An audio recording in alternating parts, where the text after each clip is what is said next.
आगाज टाइम देख रहे हैं आप। मैं हूं आपके साथ पलक शर्मा। वक्त हो गया उत्तर प्रदेश उत्तराखंड की इन तमाम खबरों का, तो आइए रुक करते हैं इन प्रमुख खबरों की ओर। जहां पहली खबर प्रतापगढ़ से है। दो पक्षों में जमकर हुई मारपीट के बाद छप्पर जलाया गया। दोनों पक्षों से आधा दर्जन लोग घायल हुए हैं। पतंग उड़ाने के दौरान बच्चों में हुआ था विवाद। फायर टीम पहुंचकर आग बुझाई गई है। सीओ पट्टी फोर्स के साथ घटनास्थल पर पहुंचे हैं और साथ ही पुलिस आरोपियों को पकड़कर जांच में जुटी है। आसपुर देवसरा थाना क्षेत्र के भाटी खुर्द का मामला बताया जा रहा है।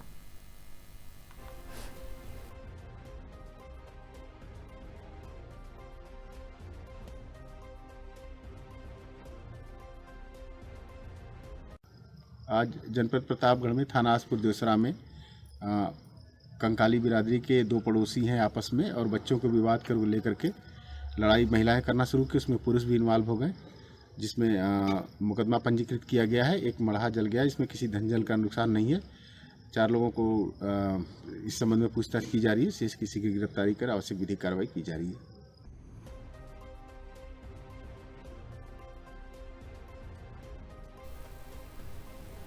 खबर सिद्धार्थनगर से है, जहां इटावा बढ़नी रोड पर भीषण सड़क हादसा हुआ है। बुलेरो और ई रिक्शा में जोरदार टक्कर हो गई। हादसे में ई रिक्शा चालक दिलशाद की मौके पर ही मौत हो गई है। आपको बता दें, 2 महिला यात्री सुशीला और उर्मिला गंभीर रूप से घायल हो गए हैं। मेडिकल कॉलेज में इन्हें भर्ती कराया गया। बुलेरो चालक जयप्रकाश भी गंभीर रूप से घायल हो गए हैं। अस्पताल में इलाज चल रहा। प्रत्यक्षदर्शियों के अनुसार तेज रफ्तार बुलेरो ने नियंत्रण खोकर मारी है टक्कर। बुलेरो में सवार 4 लोग के बाद मौके पर ही फरार हो गए और साथ ही इटावा पुलिस ने पोस्टमार्टम के लिए भेज दिया और साथ ही कार्रवाई भी चालू कर दी गई। आपको बता दें कि हादसे में चालक दिलशाद की मौके पर ही दर्दनाक मौत हो गई है।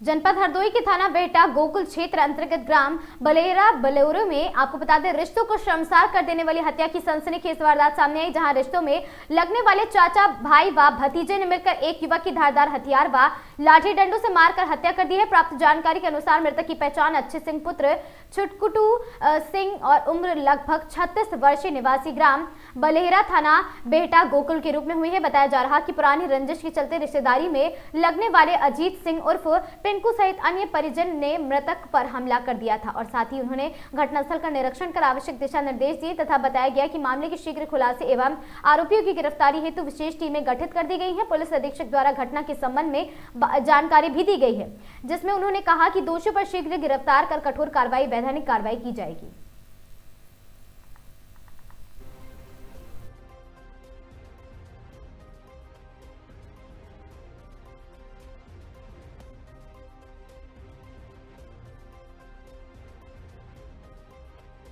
थाना बेहटा गोकुल के अंतर्गत करीब 7:30 बजे की घटना है और पीआरबी के और लोकल लोगों के द्वारा थाने को सूचना दी गई थी कि बलेरा गांव के अंतर्गत जो अच्छे सिंह पुत्र छुटकुन हैं, जिनकी करीब 36 वर्ष आयु है, जो कि वहीं के रहने वाले, उन्हीं के बगल के जो उनके पारिवारिक रिश्तेदारी में चाचा और भतीजे और भाई लगते हैं, जिनका नाम अजीत सिंह, पिंकू, उनके सिंह और अन्य हैं, उनके द्वारा धारदार हथियार से उनके साथ मारपीट करके और उनकी हत्या कर दी है। इस मौके पर इस सूचना पर थाने की पुलिस द्वारा और मेरे द्वारा घटनास्थल का निरीक्षण किया गया है और जो डेड बॉडी है उसको पीएम के लिए भेजा गया है। साथ ही साथ जो हमारी टीम है जिनके द्वारा ये घटना घटित की गई है, उनकी अरेस्टिंग के लिए लगातार प्रयासरत है और इस घटना के पीछे के जितने भी कारण रहे हैं उसके संबंध में जाँच की जा रही है और आगे की।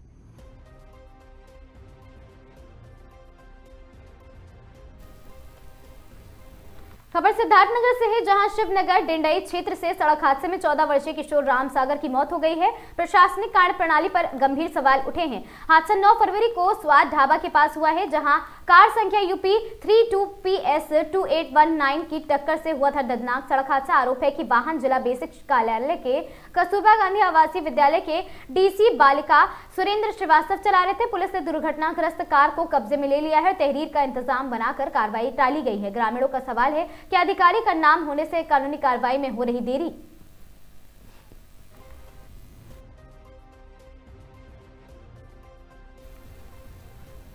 सीतापुर जिलाधिकारी राजा गणपति आर ने आज सामुदायिक स्वास्थ्य केंद्र हरगांव का औचक निरीक्षण कर व्यवस्थाएं देखी है। निरीक्षण के दौरान जिलाधिकारी ने इमरजेंसी वार्ड देखते हुए वहां पर कलर कोडिंग के अनुसार बेडशीट व न होने पर, गंदे होने पर, जिलाधिकारी के आदेश का उल्लंघन करने पर फार्मासिस्ट आदित्य प्रकाश पांडे को प्रतिकूल प्रविष्टि जारी करने के निर्देश दे दिए हैं। और साथ ही आपको बता दें, दवाओं के भंडारण और कक्ष में वहां पर भी दवाओं का रखरखाव सही न मिलने पर चीफ फार्मासिस्ट को भी प्रतिकूल प्रविष्टि जारी करने के निर्देश जिलाधिकारी ने दिए हैं। बीपीएम राहुल वाजपेयी द्वारा कार्यों में लापरवाही करने पर भी 15 दिन का वेतन काटने के निर्देश दे दिए गए। जिलाधिकारी ने एमओआईसी द्वारा अपने कार्यों एवं दायित्वों का सही निर्वहन करने पर प्रतिकूल प्रविष्टि जारी करने के साथ अग्रिम आदेशों तक वेतन आहरित न करने के निर्देश मुख्य चिकित्सा अधिकारी को दिए हैं।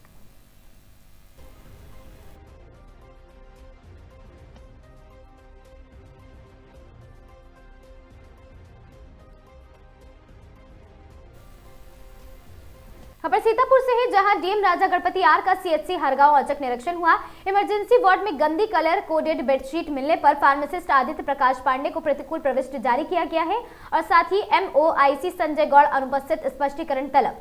दवाओं के रखरखाव में लापरवाही पर फार्मासिस्ट व चीफ फार्मासिस्ट पर कार्रवाई के निर्देश और साथ ही बीपीएम राहुल वाजपेयी का 15 दिन का कटेगा वेतन। एचआरपी ट्रैकिंग में लापरवाही पर स्टाफ नर्स मंदाकिनी मिश्रा पर अनुशासनिक कार्रवाई की संस्तुति दी गई और साथ ही एमओआईसी पर प्रतिकूल प्रविष्ट अग्रिम आदेश तक वेतन आहरण पर रोक और साथ ही रेफर मरीजों की फीडबैक से लेने के निर्देश। और मौके पर सीएमओ डॉक्टर सुरेश कुमार सहित अधिकारी वहां पर मौजूद रहे।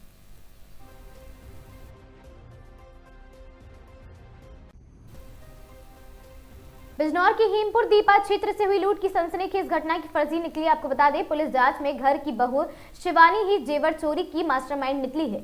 जेठानी की 14 तोला सोना व 100 ग्राम चांदी चोरी कर रची झूठी लूट की कहानी और खुद को घायल दिखाने के लिए चाकू से गर्दन पर हल्की चोट भी बनाई गई है। शादी के लिए पैसों की खातिर मां व भाई के साथ मिलकर रची गई साजिश और पुलिस ने तीनों को गिरफ्तार कर पूरे जेवरात व वारदात के औजार बरामद किए हैं।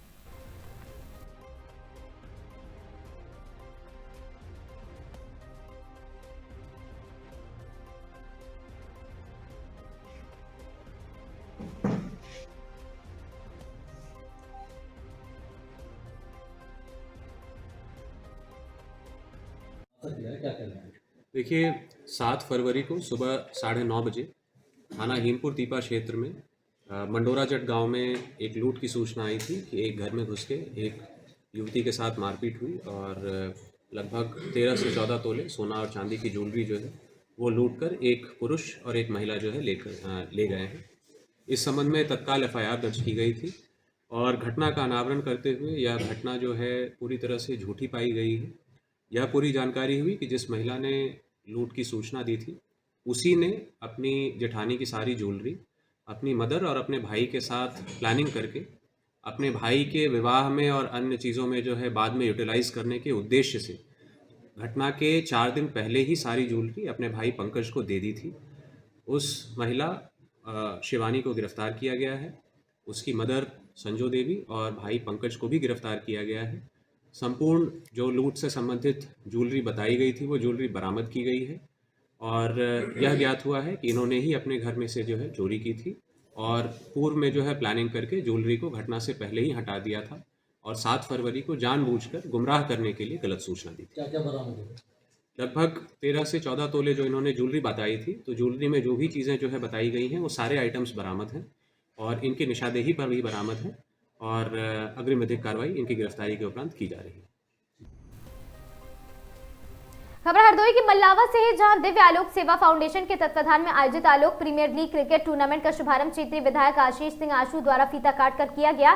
कार्यक्रम को संबोधित करते हुए विधायक आशीष सिंह आशु ने कहा कि खेल केवल मनोरंजन का माध्यम नहीं है बल्कि युवाओं के सर्वांगीण विकास का सशक्त आधार है। खेलों से युवाओं में अनुशासन, आत्मविश्वास, नेतृत्व और साथ ही उन्होंने दायित्व दिव्य आलोक सेवा फाउंडेशन की इस पहल की सराहना करते हुए कहा कि इस प्रकार के आयोजन ग्रामीण और साथ ही कस्बाई क्षेत्रों की छिपी प्रतिभाओं को आगे बढ़ाने का बेहतर मंच प्रदान करते हैं। दिव्य आलोक सेवा फाउंडेशन की यह प्रेरक पहल क्षेत्र की उभरती हुई प्रतिभा को अवसर, मंच और नई दिशा प्रदान करने का उत्कृष्ट माध्यम बना रहा। विधायक आशीष सिंह आशु ने कहा, हमारा प्रयास है कि क्षेत्र के युवाओं को बेहतर अवसर मिले और मंच मिले। खेल मैदान से ही बड़े खिलाड़ी निकलते हैं। यदि प्रतिभाओं को सही मार्गदर्शन और सुविधाएं मिली तो हमारे क्षेत्र के बच्चों भी राष्ट्रीय व अंतर्राष्ट्रीय स्तर पर अपने क्षेत्र का नाम रोशन कर सकते हैं।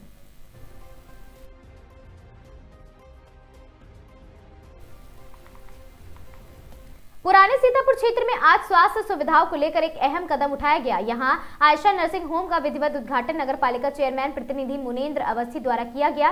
इस मौके पर नर्सिंग होम के संचालक डॉक्टर इमरान अंसारी ने अस्पताल की सुविधाओं की जानकारी देते हुए बताया कि आयशा नर्सिंग होम में मरीजों को बेहतर इलाज, आधुनिक चिकित्सा उपकरण और साथ ही अनुभवी स्टाफ की सेवाएं उपलब्ध कराई जाएंगी। चेयरमैन प्रतिनिधि मुनींद्र अवस्थी ने उद्घाटन के दौरान कहा कि आयशा नर्सिंग होम के शुरू होने से पुराने सीतापुर और आसपास के इलाकों में लोगों को इलाज के लिए दूर नहीं जाना पड़ेगा, जिससे समय और धन दोनों की बचत होगी।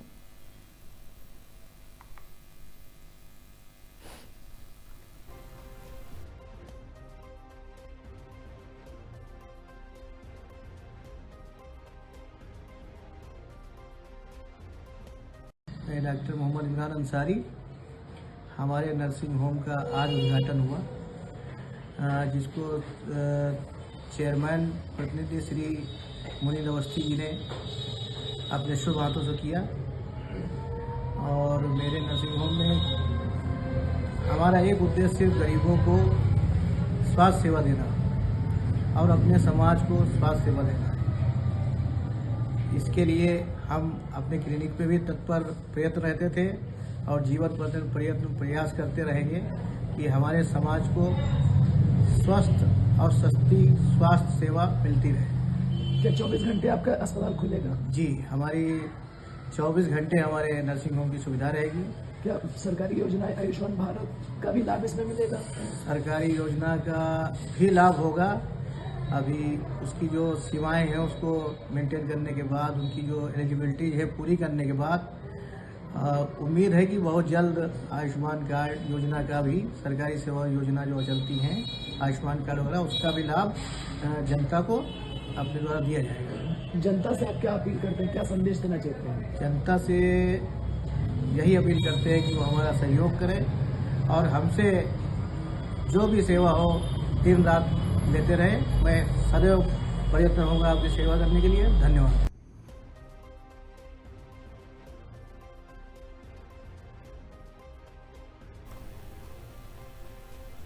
खबर प्रतापगढ़ से है, जहां स्वर्ण व्यवसायी से हुई लूट का पुलिस ने किया खुलासा। आपको बता दें, कर्ज चुकाने के लिए दोस्तों के साथ मिलकर बनाया था लूट का प्लान।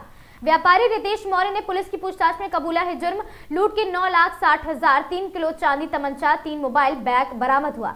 सुनसान इलाके में गाड़ी खड़ी कर पार्किंग लाइट जलाकर दिया सिग्नल और लुटेरे दोस्त बाइक से पहुंचे, तमंचे के बल पर लूट की वारदात की। कारीगर विकास सोनी प्रयागराज ने 9.60 लाख रुपए के साथ लौट रहा था और एसपी दीपक भूकर के प्रेस वार्ता पर घटना का सफल अनावरण हुआ है।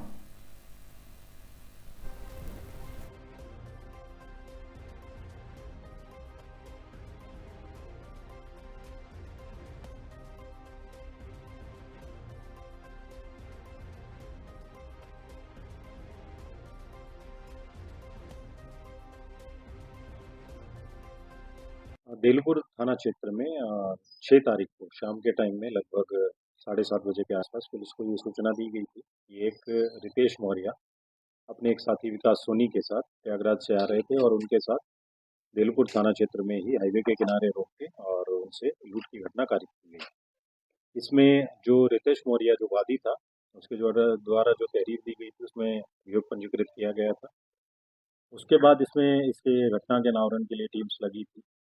इसमें जो एसओजी टीम और जो थाने की टीम ने इस घटना को वर्कआउट किया और इस घटना में ये पता लगा कि जो रितेश मौर्य वादी है, जो ज्वेलर है, उसके द्वारा ही ये घटना खुद ही कारित करवाई गई थी अपने साथियों के साथ मिलके।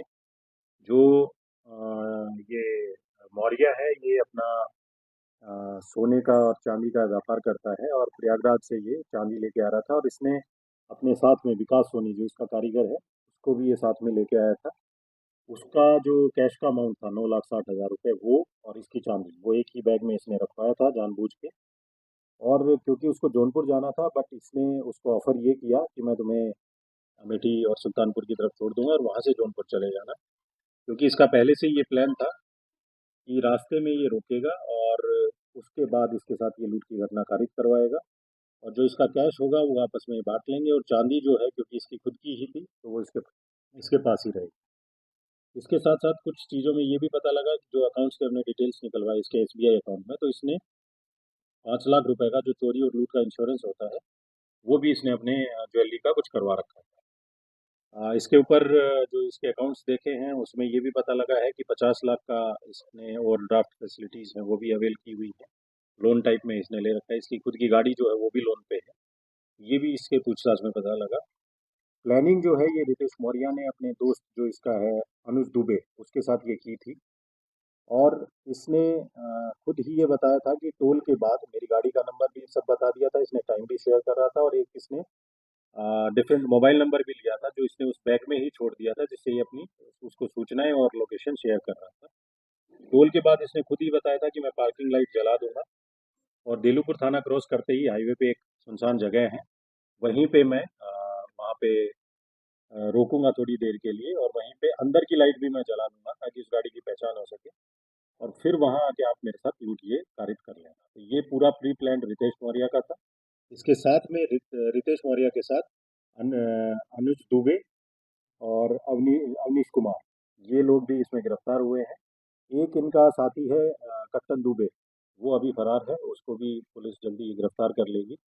इसमें जो भी सामान इनका इन्होंने खुद से ही जो लूट करवा के गायब करवाया था वो पूरा सामान और कैश वो बरामद हो गया है और इसमें अग्रिम मैदानी कार्रवाई जो है वो पुलिस के द्वारा की जाएगी। की जो 9,60,000 कैश और 3 किलो चांदी जो है वो पुलिस ने बरामद की है। लड़का आपराधिक जो ज्वेलर है जिसने ये पूरा प्लान किया खुद के साथ लूट करने का, उसका कोई आपराधिक इतिहास नहीं है। बट जो इसका साथी एक अवनीश तिवारी है उस पर 2021 में एक IT एक्ट का मुकदमा और अनुज दुबे है उसके ऊपर एक 2023 में मारपीट का मुकदमा दर्ज है। जो इसका एक और साथी है उसको भी जल्द ही पुलिस गिरफ्तार करेगी। बाकी इसकी CDR और उससे भी हम ये चेक कर रहे हैं कि इस प्लानिंग में कोई और भी इन्वॉल्व होगा, इसने भी सहयोग किया होगा या जानकारी की होगी इसके बारे में, तो उनके विरुद्ध भी हम ये कार्रवाई सुनिश्चित करेंगे। क्योंकि ये सारी जो लूट की घटना है ये खुद से ही इसने करवाई थी और फर्जी तरीके से ये पुलिस को सूचना दी थी। और इसने एक चीज़ और की थी, जब ये लूट की घटना इनके साथ हो गई थी तो इसने 15 मिनट तक पुलिस को फ़ोन नहीं किया था, ना 112 डायल किया था। वो इसके पीछे इसका मेन पर्पज़ ये था कि जो इसके साथी हैं वो इजीली टोल क्रॉस कर जाएं, कोई पुलिस को अलर्ट ना मिले, तो चेकिंग के दौरान वो कहीं पकड़े ना जाए, इसलिए इसने पुलिस को इन्फॉर्म लेट किया था। पुलिस वहाँ पे खुद ही पेट्रोलिंग के दौरान पहुंची थी, तभी इसने पुलिस को बताया। तो ये सारा जो मास्टर प्लानिंग जो थी ये रितेश मौर्य ने खुद ही की थी, क्योंकि इसके कुछ दोस्तों के कर्जे भी हो रखे थे। और जब ये लूट करने के बाद इसके जो साथी हैं वो नैनीताल भी उस पैसे को लेके घूमने के लिए गए। गाड़ी रितेश ही चला रहा था, उसी ने पार्किंग लाइट हिंट के लिए जलाई थी, उसी ने अंदर की लाइट भी जलाई थी और वही अपने विकास सोनी जो इसका कारीगर है उसको जानबूझ के इधर लेके आया था ताकि उसका कैश लुटवा सके।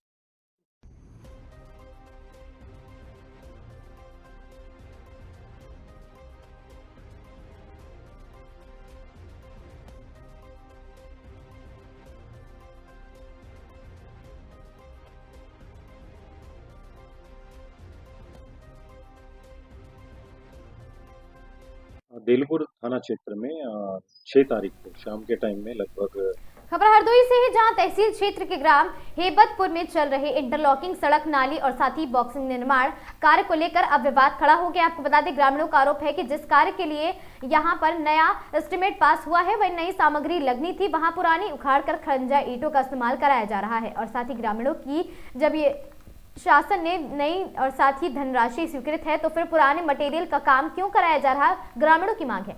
लोगों का कहना है कि सड़क नाली और साथ ही बॉक्सिंग में पुराने मटेरियल के काम होने का कारण निर्माण की मजबूती और साथ ही टिकाऊपन पर सवाल खड़े करता है। और साथ ही गांव के लोगों ने मौजूदा प्रधान के खिलाफ गंभीर सवाल उठाते हुए निर्माण कार्य की गुणवत्ता और खर्च पर हुई धनराशि का भी मांग की है और जांच की मांग की। वहीं दूसरी ओर ग्रामीणों का कहना है कि मौजूदा ग्राम प्रधान मीडिया प्लेटफॉर्म पर गांव में कराए जा रहे विकास कार्यों की तारीफ करते हुए दावा करते हैं कि उनके द्वारा हर काम बेहतर तरीके से कराया गया है, लेकिन जमीनी स्तर पर देखकर लोग खुद सवाल उठा रहे हैं।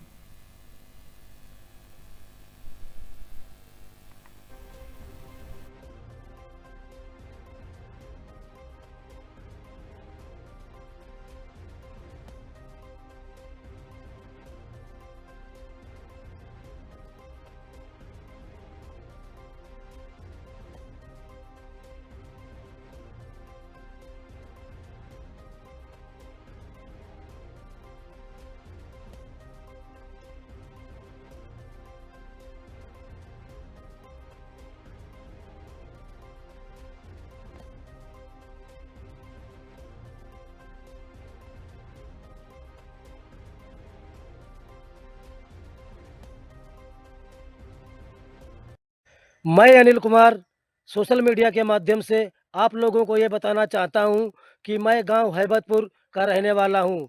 मेरे गांव में जो भी इंटरलॉकिंग और नाली का कार्य हुआ है वो सब खड़ंजे की उखाड़ी हुई पुरानी ईंटों से हुआ है। प्रधान संजीव कुमार के द्वारा नाली में पुरानी ईंटें लगाई गई और इंटरलॉकिंग के किनारे जो बॉक्सिंग लगती है उसमें सभी खड़ंजे की उखाड़ी हुई पुरानी ईंटें लगी हैं और नई ईंटों का पेमेंट करवा रहा है।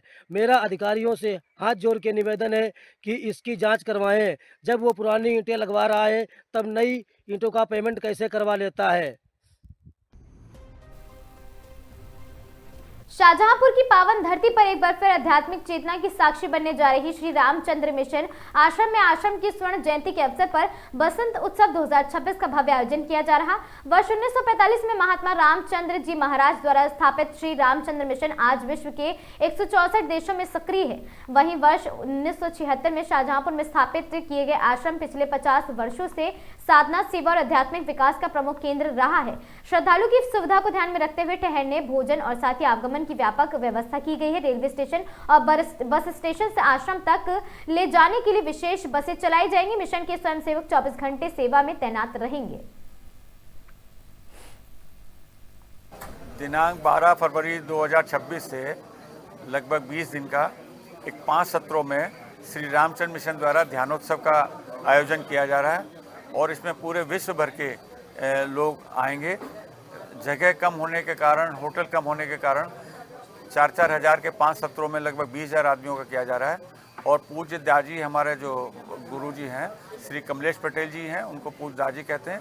वो यहाँ कल 11 तारीख को आ जाएंगे, 12 से शुरू करेंगे। और आप सबसे भी अनुरोध है कि इस पावन भूमि पर जो बाबूजी महाराज की जन्मभूमि पर और जो उनकी समाधि है, इस खुशबू को, आध्यात्मिक खुशबू को पूरी दुनिया में बिखेरें।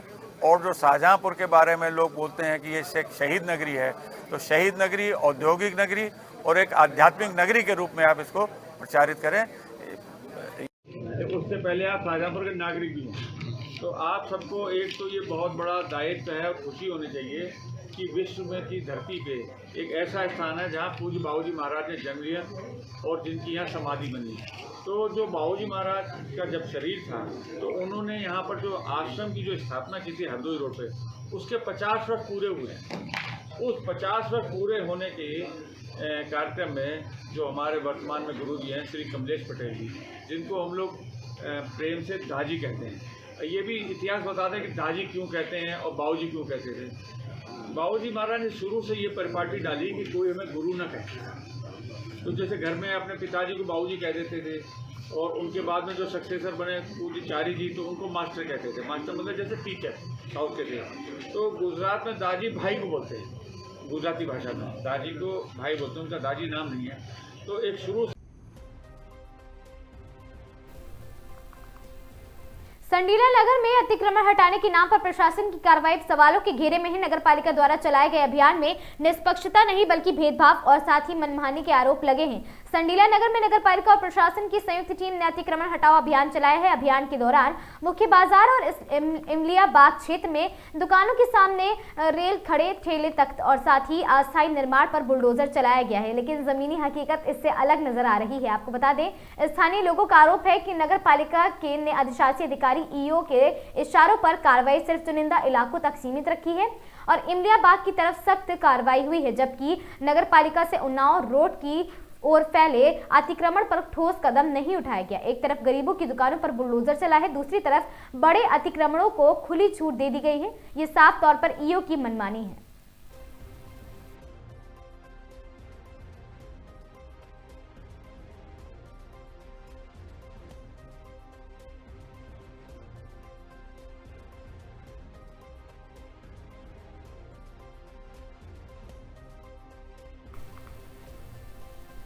कानपुर नगर में पुलिस उपायुक्त पश्चिम एसएम कासिम अदीबी द्वारा थाना सचेंडी का वार्षिक निरीक्षण किया गया। निरीक्षण के दौरान थाना परिसर की साफ सफाई, बैरक व्यवस्था, चौकीदार ड्यूटी, पेयजल व्यवस्था, मालखाना और साथ ही रोजना मार्चा और साथ ही रजिस्टरों का रखरखाव, मिशन शक्ति केंद्र सहित अन्य महत्वपूर्ण अभिलेखों व व्यवस्थाओं को चेक किया गया। इसके अतिरिक्त विवेचना एवं चौकी प्रभारियों की कार्यप्रणाली पर समीक्षा करते हुए लंबित विवेचनाओं की शीघ्र एवं गुणवत्तापूर्ण निस्तारण, अभिलेखों के सुव्यवस्थित रखरखाव एवं जनता से शालीन व्यवहार हेतु आवश्यक दिशा निर्देश दिए गए।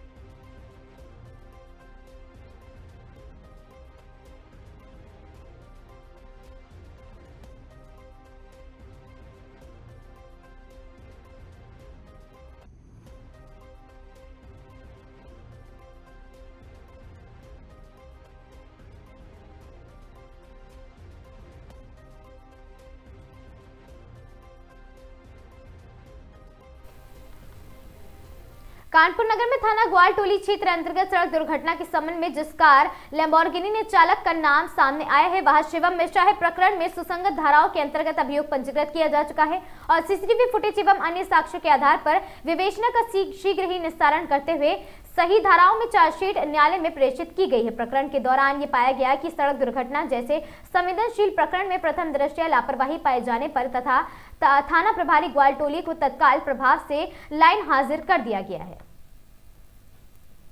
में क्या कुछ कार्रवाई पुलिस द्वारा करी जा रही है? जो कार ड्राइवर था उसका हमारी विवेचना में नाम आ गया। उसका नाम शिवम मिश्रा है। जैसे अभियोग पंजीकृत सुसंगत धाराओं के अंतर्गत किया जा चुका है। इसमें जो उनके परिवार वालों से कांटेक्ट हुआ है। कल हमारी टीम ने प्रयास करा था उनके घर में पूछताछ करने के लिए, लेकिन उनके घर से सहयोग नहीं मिला और उन्होंने अपना कहना था उनका कि डर की वजह से उन्होंने अपना घर नहीं खोला है।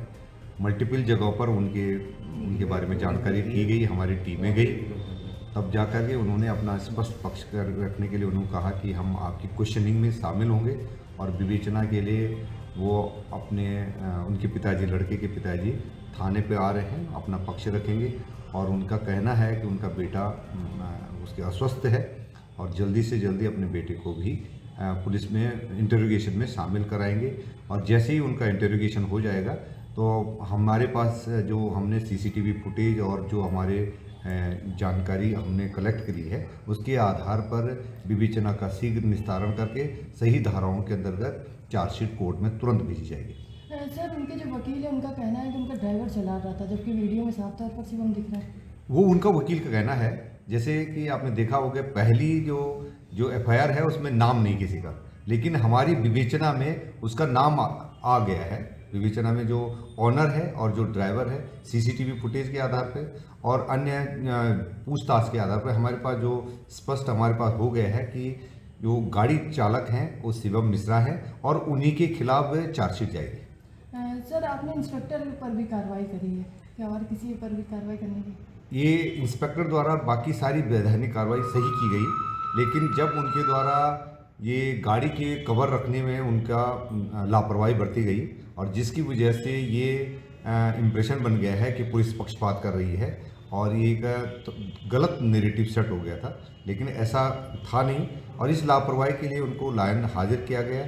मैं आपको स्पष्ट करना चाह रहा हूँ कि ये कानूनी कार्रवाई जो है चाहे कितना बड़ा हो सबके लिए बराबर है और इसमें सख्त से सख्त कार्रवाई की जाएगी। सर, लैम्बोर्गिनी मामले में क्या कुछ कार्रवाई पुलिस द्वारा करी जा रही है? जो कार ड्राइवर था उसका हमारी विवेचना में नाम आ गया। उसका नाम शिवम मिश्रा है। जैसे अभियोग पंजीकृत सुसंगत धाराओं के अंतर्गत किया जा चुका है। इसमें जो उनके परिवार वालों से कांटेक्ट हुआ है। कल हमारी टीम ने प्रयास करा था। उत्तराखंड सूबे के मुख्यमंत्री पुष्कर सिंह धामी के बयान को लेकर कांग्रेस ने पलटवार करते हुए निशाना साधा है। कांग्रेस के राष्ट्रीय सचिव काजी निजामुद्दीन ने सरकार पर जनता को गुमराह करने का आरोप लगाया है। उन्होंने आरोप लगाते हुए कहा कि प्रदेश सरकार भ्रष्टाचार, बेरोजगारी, महिला सुरक्षा और विकास कार्यों में पूरी तरह फेल हो गई है। प्रदेश में विकास के नाम पर केवल खानापूर्ति की जा रही है। भाजपा में बैठे लोग उन्हीं की पार्टी के विधायक और मंत्री विकास की पोल खोल रहे हैं और लेकिन सूबे के मुख्यमंत्री केवल आरोप प्रत्यारोप कर अपनी नाकामी को छुपाने के लिए काम कर रहे हैं।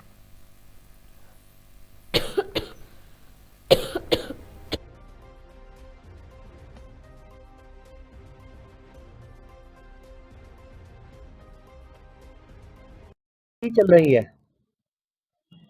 तो विधानसभा अध्यक्ष से बड़ा पद और कौन सा हुआ, जो कि माननीय विधायक कोटद्वार भी हैं। उनको अगर अधिकारियों को बुलाकर धमकाना पड़ रहा है, वीडियो बनाकर अपनी फेसबुक पर और पब्लिक में आ रही है, पब्लिक डोमेन में उनकी वीडियो के अधिकारियों को धमका रही हैं कि आप समय से काम नहीं पूरा करते। सरकार सही चल रही है तो फिर माननीय विधानसभा अध्यक्ष को क्यों अधिकारियों को डांटना पड़ रहा है? अगर सरकार सही चल रही है तो फिर भारतीय जनता पार्टी के वरिष्ठतम विधायकों में से एक बंशीधर भगत जी को धरना क्यों देना पड़ रहा है, जो भारतीय जनता पार्टी के पूर्व मंत्री भी हैं और प्रदेश अध्यक्ष भी रहे हैं। भारतीय जनता पार्टी के नेता क्यों कह रहे हैं कि सैकड़ों लाशें आज भी आपदाग्रस्त क्षेत्रों में दबी हुई हैं। अगर सरकार सही चल रही है तो मुन्ना सिंह चौहान जी खड़े होकर क्यों ट्रकों को रोक रहे हैं कि ये यहाँ खनन हो रहा है? तो क्यों लोकसभा में हरिद्वार के सांसद त्रिवेंद्र सिंह रावत जी खनन का विषय उठा रहे हैं, जो पूर्व मुख्यमंत्री उत्तराखंड भी है, और वो कह रहे हैं कि इसमें सरकार सम्मिलित है। तो अगर सही दिशा में सरकार चल रही है तो विपक्ष कांग्रेस, हम उन पर आरोप लगा रहे हैं, ये बात उनकी आप सुन रहे हैं, लेकिन उन्हीं की पार्टी के लोग अगर आरोप लगा रहे हैं तो फिर प्रश्न चिन्ह उठता है। अरविंद पांडे जो उन्हीं के विधायक हैं, क्यों उन पर आरोप लगा रहे हैं? ठकराल साहब उन्हीं की पार्टी के नेता और पूर्व विधायक हैं, क्यों भारतीय जनता पार्टी पर आरोप लगा रहे हैं? क्यों एसएसपी का नाम लेकर वो आरोप लगा रहे हैं? ये सारे विषय जो हैं, इसके मायने सरकार सही नहीं चल रही जब भारतीय जनता पार्टी के ही लोग उन पर आरोप लगा रहे हैं और सवाल पूछ रहे हैं और उनके काम हल नहीं हो रहे हैं। क्यों सांसद गढ़वाल कह रहे हैं कि जी पासपोर्ट ऑफिस के लिए उन्होंने जब पैसे दे रखे हैं और काम नहीं हो रहे हैं? सांसद गढ़वाल का काम क्यों नहीं हो रहा? तो भारतीय जनता पार्टी के, वो तो कांग्रेस के नहीं। इतने बड़े बड़े सीनियर नेताओं के नाम अगर मैं ले रहा हूं तो फिर अपने ही पार्टी के सांसदों, विधायकों, वरिष्ठ नेताओं के सवालों का जवाब तो फिर मुख्यमंत्री दें। तो ये तो वो तो कांग्रेस के लोग नहीं है, तो जो उन पर आरोप लगा रहे हैं, तो इसके मायने सरकार सही नहीं चल रही है, गलत।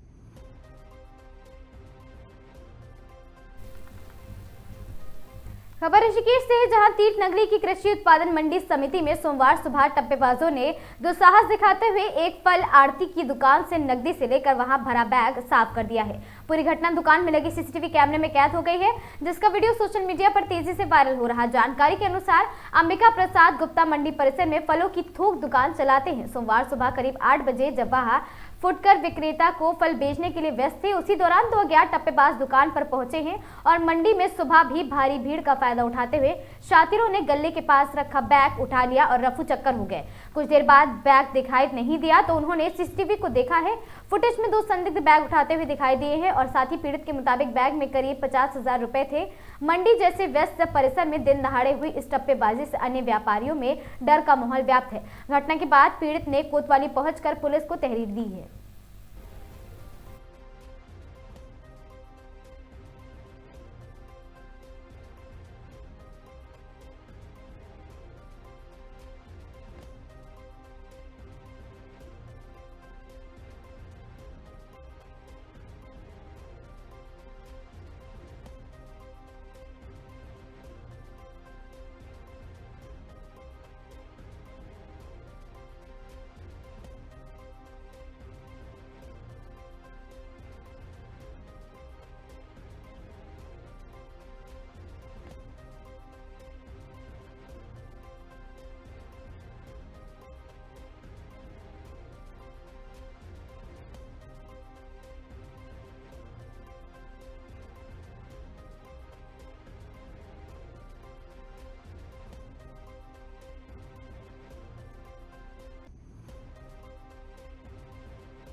ऋषिकेश और आसपास के इलाके में चलने वाले टेम्पो चालकों को अब कंडक्टर सीट हटानी होगी।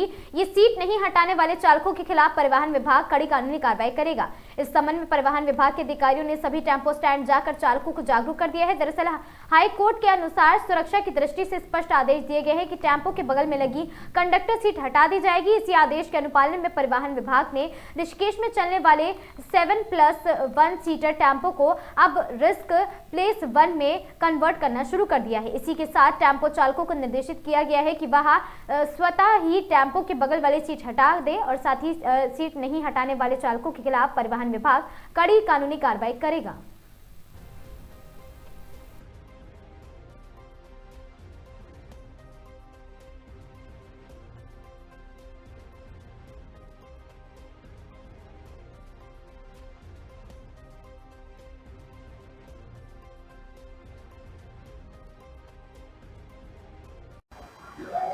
माननीय उच्च न्यायालय के आदेशानुसार सभी विक्रम वाहन जो 7+1 में पंजीकृत थे उनको 6+1 में परिवर्तित कर दिया गया है और जो अतिरिक्त सीट में पाए जाते हैं उन पर परिवर्तन कार्रवाई लगातार चल रही है।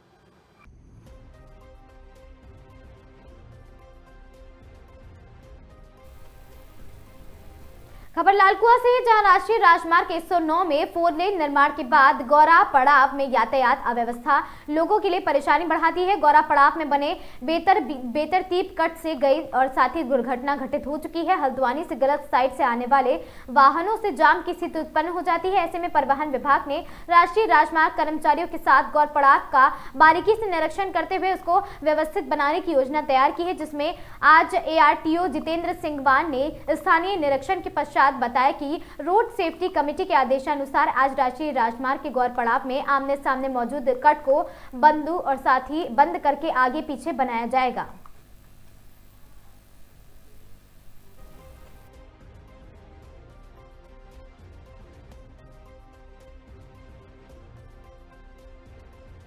और क्या कहना चाहेंगे? निरीक्षण के लिए NHAI की जो डिवाइन है जो एक्सीडेंट हुआ है वो डायरेक्ट इधर से घुसा और उसको उनकी जानकारी नहीं होगी, कोई ट्रैफिक खड़ा होगा वो टकरा गया। तो हमने अब ये सोचा इसमें कि ये जो दोनों कट आमने सामने हैं इनको बंद करके आगे ले जाया जाए और अलग अलग मतलब इसको ये जो सर्विस लाइन से मिलता हुआ कट है इसको 200 मीटर आगे और जो मीडियम कट है उसको हम 700 मीटर आगे ले जाएँ ताकि एकदम झटके से रोड हाईवे पे ना आए। तो इस तरह का सर्विस चल रहा है जिससे कि रोड इंजीनियरिंग की वजह से एक्सीडेंट दुर्घटना की संभावना कम से कम है। सेफ्टी कमेटी का है, असल में SDM साहब के कल SDM साहब मीटिंग हुई थी इसमें DM साहब के आदेशानुसार। तो जो रोड सेफ्टी कमेटी है रोड सेफ्टी कमेटी ने कहा है कि साइंटिफिक एनालिसिस कमेटी है उसमें SDM साहब चेयरमैन है और पुलिस ARTO और कंसर्न एजेंसी के AE वो इसके मेंबर हैं। तो एक जॉइंट सर्वे की रिपोर्ट दे देंगे और दुर्घटनाएँ कम से कम तो क्या थी उसमें भी रिकमेंड किया था कि कट का तो ये कुछ उनको प्रॉब्लम हुई आप कुछ दिक्कतें कर रहे होंगे लेकिन उसमें ये पहले से ही है कि हमने पहले से ही इसमें रखा है कि जो डायरेक्ट कट जो आने वाला रास्ता कभी भी हाईवे पे डायरेक्ट ना हो, तो ये हमारी प्रियोरिटी। खबर बिहार के गया से है, जहां गया जिले में आपको बता दें बाराचट्टी प्रखंड में आज महज 7 किलोमीटर पश्चिम दिशा में बजरकर पंचायत के महादलित ग्राम मनन बीघा बिहार में बुनियादी सुविधाओं का अभाव और साथ ही प्रशासनिक उपेक्षा ग्रामीणों के लिए गंभीर समस्या बनी हुई है। स्थानीय संवाददाता अशोक शर्मा के ग्रामीणों की शिकायतों के अनुसार इस गाँव में स्वच्छता और सम्मानजनक जीवन जीने के लिए आवश्यक सुविधाओं की कमी है। प्रमुख समस्याएं और आपको बता दें अनदेखी की जा रही है, इनकी स्वच्छता का अभाव है। यहाँ पे प्रशासन की अनदेखी है। स्वच्छता अभियान जैसी सरकारी योजनाओं के लाभ इस महादलित बस्ती के लिए प्रभावी ढंग से नहीं पहुंच रहे। बुनियादी सुविधाओं की कमी भी मानी जा रही है यहाँ पर।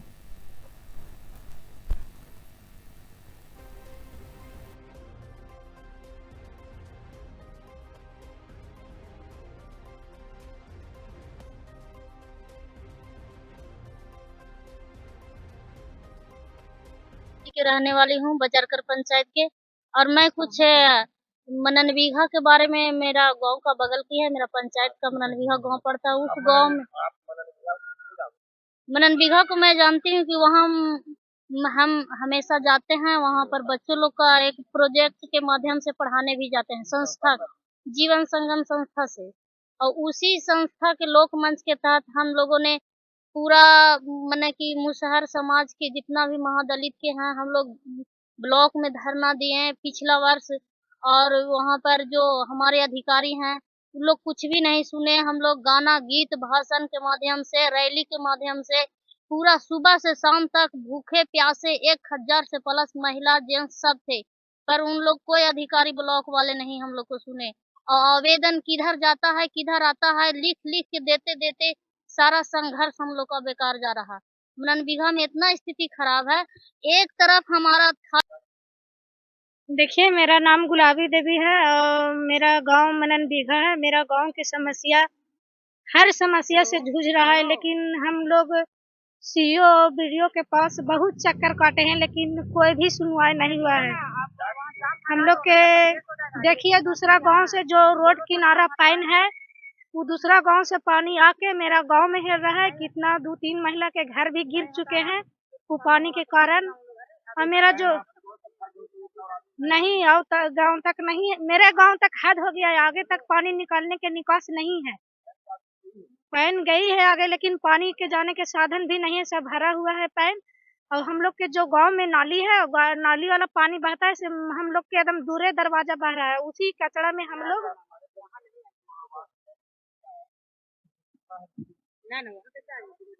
उस समय बोले थे हम लोग कि देखिए हम लोग की समस्या है। हमको गांव के जो पंचायत के मुखिया है एक बार जा चुके थे कि देखिए हम लोग के नाली की समस्या है, हम लोग के पैन की समस्या है। वो मुखिया जी ने बोला था हमसे कि देखिए कि हमको से नहीं होगा पैन वाला काम, सीओ साहब के काम है। जो सरकारी जहाँ जमीन है हम लोग आवेदन दे चुके हैं कि जहाँ बिहार सरकार जमीन है हम लोग के पैन वाला पानी निकाल के अब निकास किया जाए। और मेरा घर भी दूरा भी जो भी है से नाली के कचड़े में है, और हम लोग के जमीन के भी समस्या बहुत है। हम लोग अपना जमीन से भी जूझ रहे हैं। कम से कम तो 100 घर पार कर देगा। अब पहले 70-75 घर था, लेकिन अब 100 घर से पार करेगा हम लोग के मनन बीघा गाँव।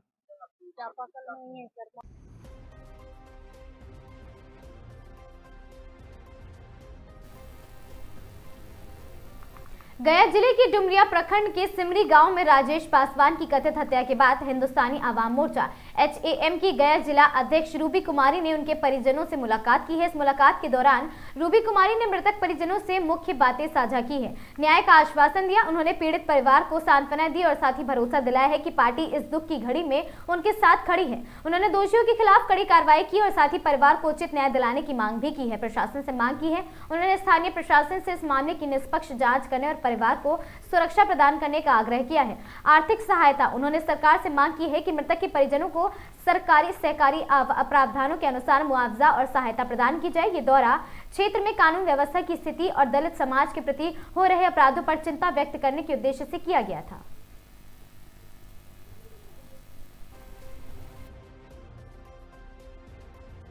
उसको हत्या कैसे हुआ सर कि हम लोग कितना ही जान रहे थे। बस यहाँ से रेस 4 बजे गया था और ब्लॉक में गया था कुछ तो बनावे। और उनको लेके यहाँ से मतलब फोन किया रंजीत हम लोग पार्टी मनाना है राजेश, तो राजेश को ले चल गया। अब नेढ़िया ले गया है उन लोग और पिया किया उसको ऐसा जन्म मारा, ऐसा पे व्यक्ति जन्म रहा है वहाँ पर इलाके में न रहा कैसा जन्म मारा है उसको। चाडिया में सब खून, चाडी में कल खून उसको लग रहा है। हम लोग में वहाँ चिन्हा यहाँ हाथ में सबसे चिन्हानी तो आई है। अभी रंजीतवा उठी पहन है हमारे भाई के इत खाली बोले रंजीत पासवान है चलिया के और एगो दनानंद के बेटा प्रदीप पासवान है, वो रुखिया के एगो उनचौरिया के ठाकुर है, एगो ठाकुर है और एगो ठेकेदार के कोचिना है। हम ना जाने चिन्हा राम जना हां जदे वो करे है भाई एकरा में करवा। जब मरै थला हमर भाई के दोस्त लाई उ फोन करके कहा था कि तोर भाई कहीं ना मरै था, तू अपन भाई के ले जो। एक करे होके भाई में भीड़ गलन मरला, उ अपन गाड़ी से भाग गए घरे और बार उड़ के ओकरे घर जाके भाग गए। और उ कहे थे कि हमरा घर ना लॉस फेंक ना फेंक, वीडियो कर ले लसिया फेंक लती है, फोटो खींच ले और कुछ ना ओकरा सजा फांसी के हवाई के रुपया से मतलब सादा चाहिए सर लोग सब ढड़री मार मार के सब कारिया सब चाटी में खून हिना गोड़ में। अभी रंजीतवा हम बहन अभी रंजीतवा उठी पहले हमारे भाई के चिन्हानी अभी तक ना गाड़ी लगा। भागलपुर में व्यवहार न्यायालय को एक बार फिर ईमेल के जरिए बम से उड़ाने की धमकी मिली है। हड़कंप मच गया। आपको बता दें, धमकी के बाद प्रशासन और पुलिस पूरी तरह अलर्ट मोड में आ गई है और न्यायालय परिसर की सुरक्षा व्यवस्था को लेकर सख्त निर्देश दिए गए हैं। परिसर में हर कोने की गहन जांच की जा रही है और गौरतलब है कि करीब 10 दिन पहले भी इसी तरह ईमेल के माध्यम से व्यवहार न्यायालय को बम से उड़ाने की धमकी दी गई थी और उस समय भी सुरक्षा बढ़ा दी गई थी, लेकिन अब तक उस मामले की जाँच रिपोर्ट सामने नहीं आई है, जिससे सुरक्षा व्यवस्था पर सवाल भी खड़े हो रहे हैं। ताजा धमकी के बाद एहतियातन अधिवक्ताओं और साथ ही न्यायालय में प्रशासनिक कार्य में जुड़े लोगों को परिसर में प्रवेश नहीं दिया गया है और सभी को बाहर ही रोक दिया गया है। इससे न्यायिक कार्य पूरी तरह प्रभावित हुआ है और इससे लेकर अधिवक्ताओं में खासा नाराजगी भी देखने को मिली है। वकीलों का कहना है कि लगातार धमकियां मिल रही हैं, लेकिन पूर्व मामले में अभी तक कोई भी ठोस कार्रवाई या जांच रिपोर्ट नहीं दी गई है।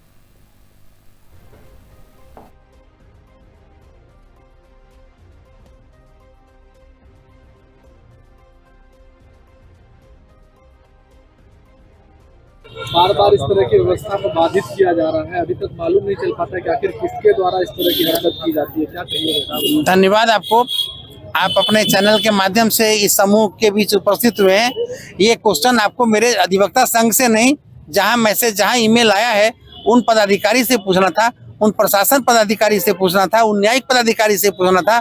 ये मैसेज कहाँ से आ रहा है, कौन देने वाला है, कौन कल्प्रिट है, हम लोग को इसके बारे में पता नहीं। जैसे यहाँ के न्यायपालिका हम लोग को कहती आज गेट बंद है, हम अधिवक्ता सपोर्ट करते हैं प्रशासन को, न्यायपालिका को कि कोई बड़ी हादसा नहीं हो। हमारा विधि संघ हमेशा इस सपोर्ट में है कि बड़ा हादसा नहीं हो और जो भी जांच पड़ताल हो उसमें हम लोग कोऑपरेट कर सकें। इंटेलिजेंस पर क्या कहिएगा? इंटेलिजेंस पता नहीं लगा पा रही है प्रशासन। ये इंटेलिजेंस पर आप इंटेलिजेंस होम मिनिस्टर से पूछिए, होम सेक्रेटरी से पूछिए, यहाँ के बड़े पदाधिकारी से पूछिए, वो बताएंगे। मैं तो अधिवक्ता संघ का अध्यक्ष हूँ, मैं इसके बारे में मुझे कोई अधिवक्ता संघ को सूचित नहीं किया गया है। कितनी परेशानी हो रही है वादी फरियादी? यहाँ वादी फरियादी यहाँ सुल्तान पीरपैती से लेकर सुल्तानगंज तक के लोग आते हैं। 25,000 से 50,000 तक लोग रोज आते हैं, लेकिन इस हालत में हमारे लोग जितने भी क्लाइंट हैं निराश होकर लौट जाते हैं। उनका पैसा एक्सपेंस होता है, उनका टाइम चला जाता है, लेकिन इसके बाद भी वो लोग इस बात पर सहमत हैं कि सही से जांच पड़ताल हो, ऐसे करने वालों को दोषी हो। जिसके क्या कुछ अंदर कार्रवाई चल रही है, किस तरह की जांच? ये जहाँ जिसके अंदर में कार्रवाई चल रही है उन पदाधिकारी से आप पूछें कि क्या कार्रवाई चल रही है। मैं तो विधि संघ का हूँ, मेरे विधि में संघ में कोई कार्रवाई नहीं। हम लोग आज न्यायपालिका के जिला नवादा के जिला जज साहिबा का निधन हो गया था, उन्हीं के शोक संतप्त उन्हीं से शोक संतप्त होकर हमारा विधि संघ आज काम करने से अपने को रोक लिया है। मैं गिरीश प्रसाद मिश्रा, अधिवक्ता, विधि संघ भागलपुर। इस तरह की घटना पर बार बार बाधित करना, वो भी कोर्ट जैसे परिसर पर इस तरह की धमकी मिलना बार बार। ये ईमेल देने वाले एडमिनिस्ट्रेशन को खुला चैलेंज दे रहा है। जिला एडमिनिस्ट्रेशन इस पर अविलंब कार्रवाई करे। आज हमारा इतना टेक्नोलॉजी डेवलप हो गया है, ईमेल कौन करता है उनको पकड़ के अविलंब सजा दिलवाएं ताकि एडमिनिस्ट्रेशन को कोई चैलेंज ना कर सके। एडमिनिस्ट्रेशन को चैलेंज करना ये साधारण बात नहीं है। कोर्ट की व्यवस्था को बाधित कर दिया जाता है, जिससे काफ़ी नुकसान होता है। और पहले भी धमकी कुछ दिन दोबारा है, इसलिए ऐसा कहना पड़ रहा है कि एडमिनिस्ट्रेशन, इंटेलिजेंस विभाग जो भी है शीघ्र कार्रवाई करके वैसे लोगों को पकड़ के दंडित करें ताकि ऐसा दूसरा नहीं कर पाए। जांच चल रही है अंदर? हाँ, जांच चल रही है। माने वही जो बम का हवा हो जाता है तो माने स्क्वाड्रन टीम आके जांच कर रही है, कहीं बम हम तो लगा नहीं दिया है अंदर में, क्योंकि जान माल का काफी लोगों का नुकसान हो सकता है। व्यवस्था ठप है आज भी पूरी? हाँ, पूरा व्यवस्था ठप है। अधिवक्ता और क्लाइंट गुमराह हैं, रोड पर घूम रहे हैं, पता ही नहीं है कि क्या हो रहा है बार बार। इसलिए एडमिनिस्ट्रेशन अविलंब कार्रवाई करके वैसे लोगों को जो ईमेल भेज रहा है उसको दंडित करने का काम करें। अंजनी कुमार, महासचिव, जिला विधिक संघ भागलपुर। ये 10 दिन का अंदर ये दूसरी घटना है और ये सीधी जांच एजेंसी की नाकामी है। किसी भी प्रकार की अगर अफवाहें हो रही है कि बम ब्लास्ट कर दिया जाएगा तो जांच एजेंसी 10 दिन में न कोई रिपोर्ट सबमिट करता है। अनावश्यक वकील लोग इससे परेशान है, न्यायालय को बंद कर जा रहे हैं। दूर दराज से क्लाइंट लोग आते हैं और यहाँ आके फिर लौट जाते हैं। ये बहुत दुखद बात है। ये सीधी गवर्नमेंट की नाकामी समझी जाएगी कि 10 दिन पूर्व भी इसी तरह की एक घटना घटी थी जिसमें आज तक न कोई न्यूज दिया गया, न गवर्नमेंट की तरफ से कोई रिपोर्ट आया। यहाँ जांच एजेंसी अभी तक कहाँ तक पहुँचा? Vinod Kumar Yadav, civil court Bhagalpur. कराना चाहते हैं कि मुजाहिदपुर में 2 दिन पहले एक वीडियो वायरल हुआ था जो हम लोग को प्राप्त हुआ था और एक वहाँ पे क्रिमिनल है जो पहले जेल रहा है, जेल से छूटा हुआ है कुछ दिन पहले, और आने के बाद वो एक हाथ में एक हथियार लेते हुए और दूसरे हाथ से जो यहाँ पर पटाखा बम लोकली बनाने के जो कुछ क्रिमिनल इसमें जो है माहिर हैं, उसी से जो है एक खुले मैदान में पटकता है और कुछ जिससे उसकी शायद दुश्मनी या जो भी चीज़ है उनको वो वार्न करते हुए उसमें कुछ गाली गलौज करता है। वो वीडियो जैसे हम लोगों को संज्ञान में आया, तुरंत उसमें प्राथमिकी दर्ज की गई। एक विशेष टीम एसडीपीओ सिटी 2 के नेतृत्व में गठित करते हुए हमारे डीआईओ की टीम थानाध्यक्ष ने उसमें तुरंत रेड छापामारी चालू कर दी और उसी के आलोक में उससे संबंधित जो वीडियो में 2 अपराधी थे उनकी गिरफ्तारी, साथ में अन्य जो है करीब 5 अपराधियों की जो गिरफ्तारी हुई, जिसमें एक पिस्टल, एक कट्टा और कुछ जो बारूद के जो है वो मसाला था, उसको हम लोगों ने बरामद किया है। और इस तरीके से उसमें एक एक्यूज़ और उसमें जो गिरफ्तारी करना है वो बाकी है, उसके लिए हम लोग छापामारी कर रहे हैं और संभवतः वो कहीं यहाँ से निकला हुआ है जो हम लोगों को सूचना मिली हुई है। लेकिन जो बचा हुआ है उसमें लोग गिरफ्तारी का प्रयास कर रहे हैं। बाकी जो उसमें अभियुक्त शामिल थे 5 लोगों की गिरफ्तारी कर ली गई है। ऐसी जो भी गतिविधि करता है उसमें तत्काल जो विधिक रूप से जो है कार्रवाई की जाएगी, फिर वो चाहे किसी प्रकार का क्रिमिनल हो। साथ में हम लोग उसके और जो रिकॉर्ड्स खंगाल रहे हैं उसमें जो अन्य लोग शामिल हैं, ये किस प्रकार की गतिविधि और ये कहाँ से ये जो पटाखा बम बनाते हैं इसका मसाला वगैरह या जो भी चीज़ इसमें है और कहाँ से प्राप्त करते हैं, तो उसकी भी हम लोग एक रिपोर्ट मतलब मंगा रहे हैं और साथ में लोकल आसूचना संकलन करते हुए इसको बृहद स्तर तक छापामारी की जाएगी और जो भी इसमें शामिल है उनकी गिरफ्तारी की जाएगी। आपराधिक हिस्ट्री भी है सर? हाँ, उसका आपराधिक हिस्ट्री है, पहले भी जो है और कुछ कांडों में वो जेल गया हुआ था और उसी आलोक में जो पहले से जिससे उसकी दुश्मनी थी, उसी को चेतावनी देने के लिए उसको जो है एक वार्निंग करने के लिए जो है वो वहाँ पर ये जो पटाखा बम था उससे फोड़ते हुए एक मैदान में और संबंधित को जो है वो गाली गलौज करते हुए जो है वीडियो में अपना अकेले ही देखा गया है और उसी के आलोक में कार्रवाई की गई है। एक अभियुक्त बचा है, उसकी गिरफ्तारी अतिशीघ्र कर ली जाए।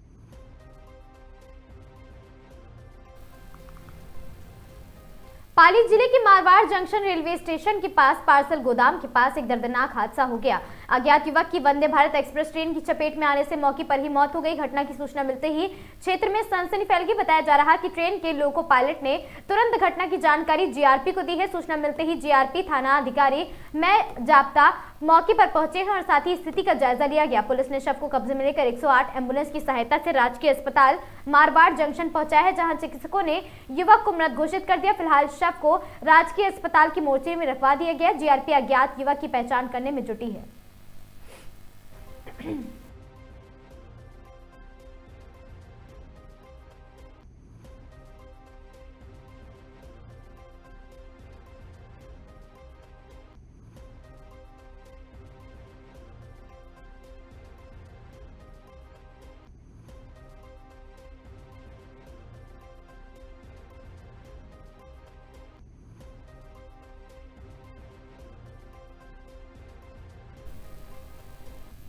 खबर अलवर से है, जहां गुरुद्वारा स्कीम नंबर 2 सिंह सभा लाजपत नगर में सिख राहत मर्यादा इतिहास के उपलक्ष्य में लिखित प्रतियोगिता का आयोजन किया गया, जिसमें सिख इतिहास से संबंधित प्रश्न उत्तर प्रतियोगिता का आयोजन किया गया। इस प्रतियोगिता को 2 पारियों में आयोजित किया गया। दोनों पारियों में 30 बच्चों ने भाग लिया है और साथ ही प्रथम आने वाले 5100 रुपए का नगद उन्हें पुरस्कार दिया गया। दूसरे स्थान पर आने वालों को 4100 का नगद पुरस्कार और तीसरे स्थान पर आने वाले को 3100 का नगद पुरस्कार दिया गया। बाकी सभी भाग लेने वाले प्रतियोगियों को सर्टिफिकेट दिया गया।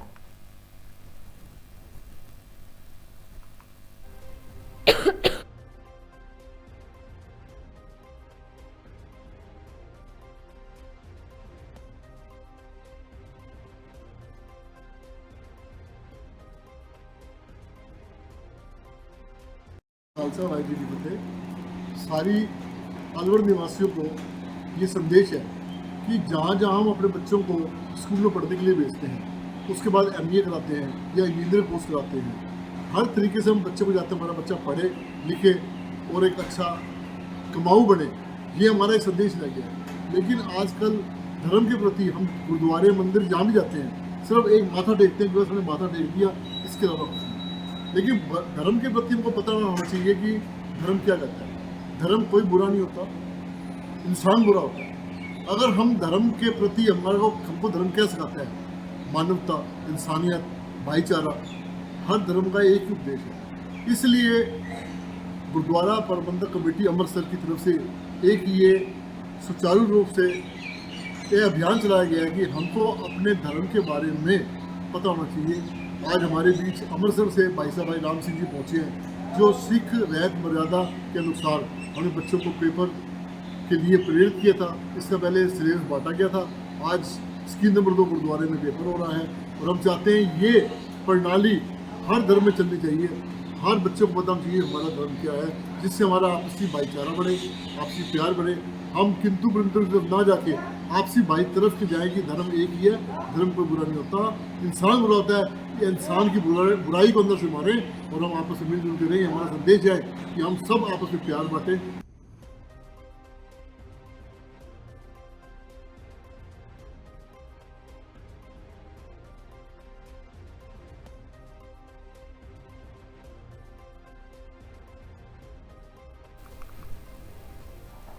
खबर कोटा से है, जहां ऊर्जा मंत्री हीरालाल नागर सांगोद विधानसभा क्षेत्र के अधिकारियों के लिए बैठक और साथ ही आपदा राहत के लिए होने वाले कार्यों पर हुई चर्चा।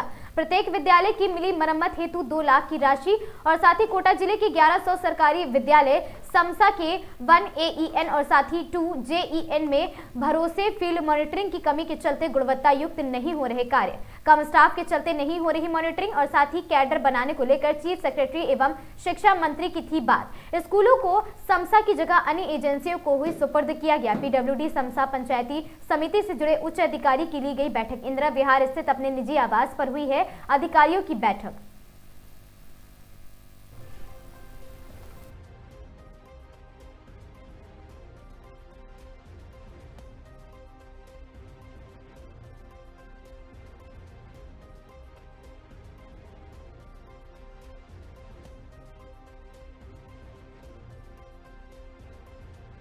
जब आप हर बार कोटा आते हो तो जन सुनवाई भी करते हो, किस तरह से लोगों जो ग्रामीण आए हैं क्या निर्देश दिए गए हैं? देखिए, सुनवाई तो आप जनप्रतिनिधि के पास जब भी कोई अगर अपनी जन समस्या लेकर के आता है, हम हमेशा जन सुनवाई के लिए तत्पर रहते हैं और मेरे पास सुबह से लगा करके जब भी मैं यहाँ रहता हूँ मेरे निवास स्थान पर जब भी आते हैं उनको भी सुनवाई करते हैं। क्षेत्र में जाने के समय भी अगर कोई भी व्यक्ति को लगता है कि क्षेत्रीय जनप्रतिनिधि यहाँ से निकल रहे हैं और वो हाथ देख करके और अपनी उम्मीद के साथ अगर हमें रोकता है तो हम वहाँ पर रोक करके भी उसके हाथ में जो भी समस्या है, जो कागज है, उसको लेते हैं और उसको हर संभव प्रयास करते हैं कि उसका कोई न कोई समाधान निकालते हुए उसको हम राहत प्रदान करें। और ये हमारा उद्देश्य भी है और ये हमारा धर्म भी है कि हम कैसे आम जन की जन समस्या को अधिक से अधिक सुनवाई करके उसका समाधान करें। इन खबरों में आज के लिए बस इतना ही। ऐसी खबरों से लगातार जुड़े रहने के लिए बने रहें हमारे साथ और देखते रहें आगाज टाइम्स।